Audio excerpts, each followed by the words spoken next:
안녕하세요. 날마다 기막힌 정오의 박정희 목사입니다. 복된 주일입니다. 어제에 이어서 오늘 지네르에 와서 이렇게 날마다 기막힌 정오 촬영을 합니다. 이제 저희가 뉴질랜드에 가게 되면 언제 다시 올지 모르기 때문에 한 번 더 촬영을 해야 되겠다는 생각 때문에 오늘 이 지네르에 와서 다시 한번 날마다 기막힌 정오 촬영을 합니다.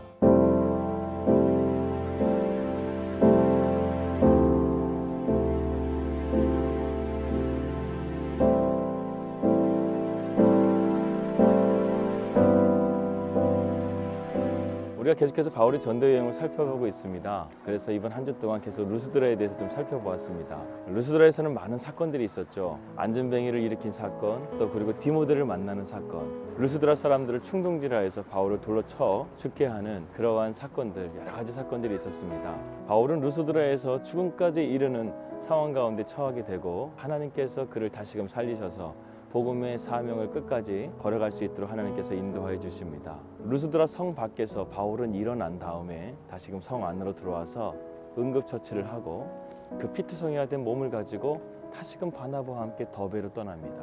그런데 바울이 더베를 가지 않았다고 한다면 많이 후회했을 것 같습니다. 왜냐하면 유일하게 1차 전도 여행에서 더베만이 복음의 제약을 받지 않고 마음껏 복음을 전해서 많은 영혼들을 열매를 맺는 그러한 곳이 바로 더베였기 때문에 그렇습니다.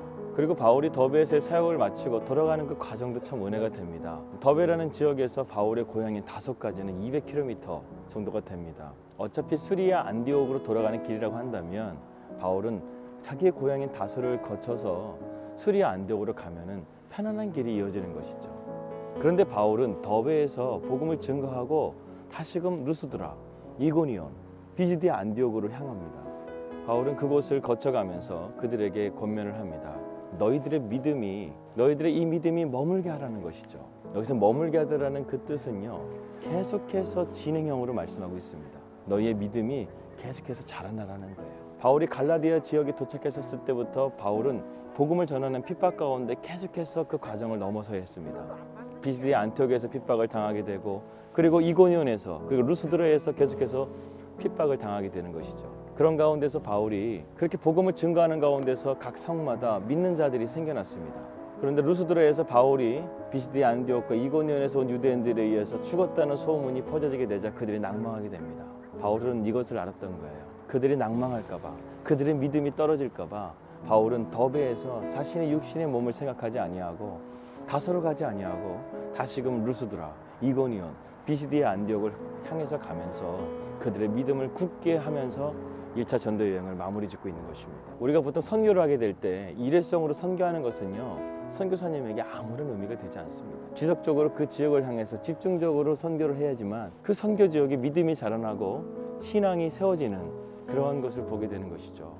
바울도 마찬가지로 자신이 들렸던 비시디아 안티옥과 이고니온과 루스드라, 비록 고난과 핍박이 있었지만 자기를 돌로 쳐 죽였던 루스드라는 다시금 가고 싶지 않은 성이지만 그곳에서 하나님께서 복음의 씨앗을 맺어준 사람들이 있기 때문에 그 영혼들을 사랑해서 다시금 믿음의 발걸음을 자기의 고향 다소를 향하지 않고 자기를 핍박했던 성들로 한 걸음 한 걸음 발걸음을 옮겼던 것입니다. 그리고 바울이 이렇게 말을 하죠. 이 믿음이 너희 안에 머물게 하라는 거예요. 여기서 누가는 믿음이라는 단어의 앞에 정관사를 쓰고 있습니다.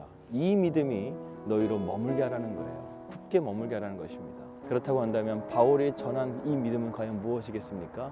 주님을 향한 마음이에요. 시편 57편 7절 말씀에 이렇게 나오지 않습니까? 내 마음이 확정되고 확정되었사오니 내가 주님을 바라본다는 것이에요. 바울이 굽으로부터 더베까지 이어지는 과정 가운데서 바울의 믿음은 실제적으로 그렇게 자라났고 성장했고 굳세게 되었던 것을 우리는 보게 됩니다. 심지어는 죽음 앞에 있다 할지라도요, 담대하게 그것을 받아들였어요.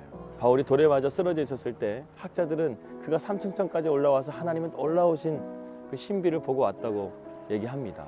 이것은 뭐 학설적이지만 저는요, 거기에 대해서 신빙성이 있다고 생각이 들어요. 바울은 높이 계신 만왕의 왕 대신 주님을 본 거예요.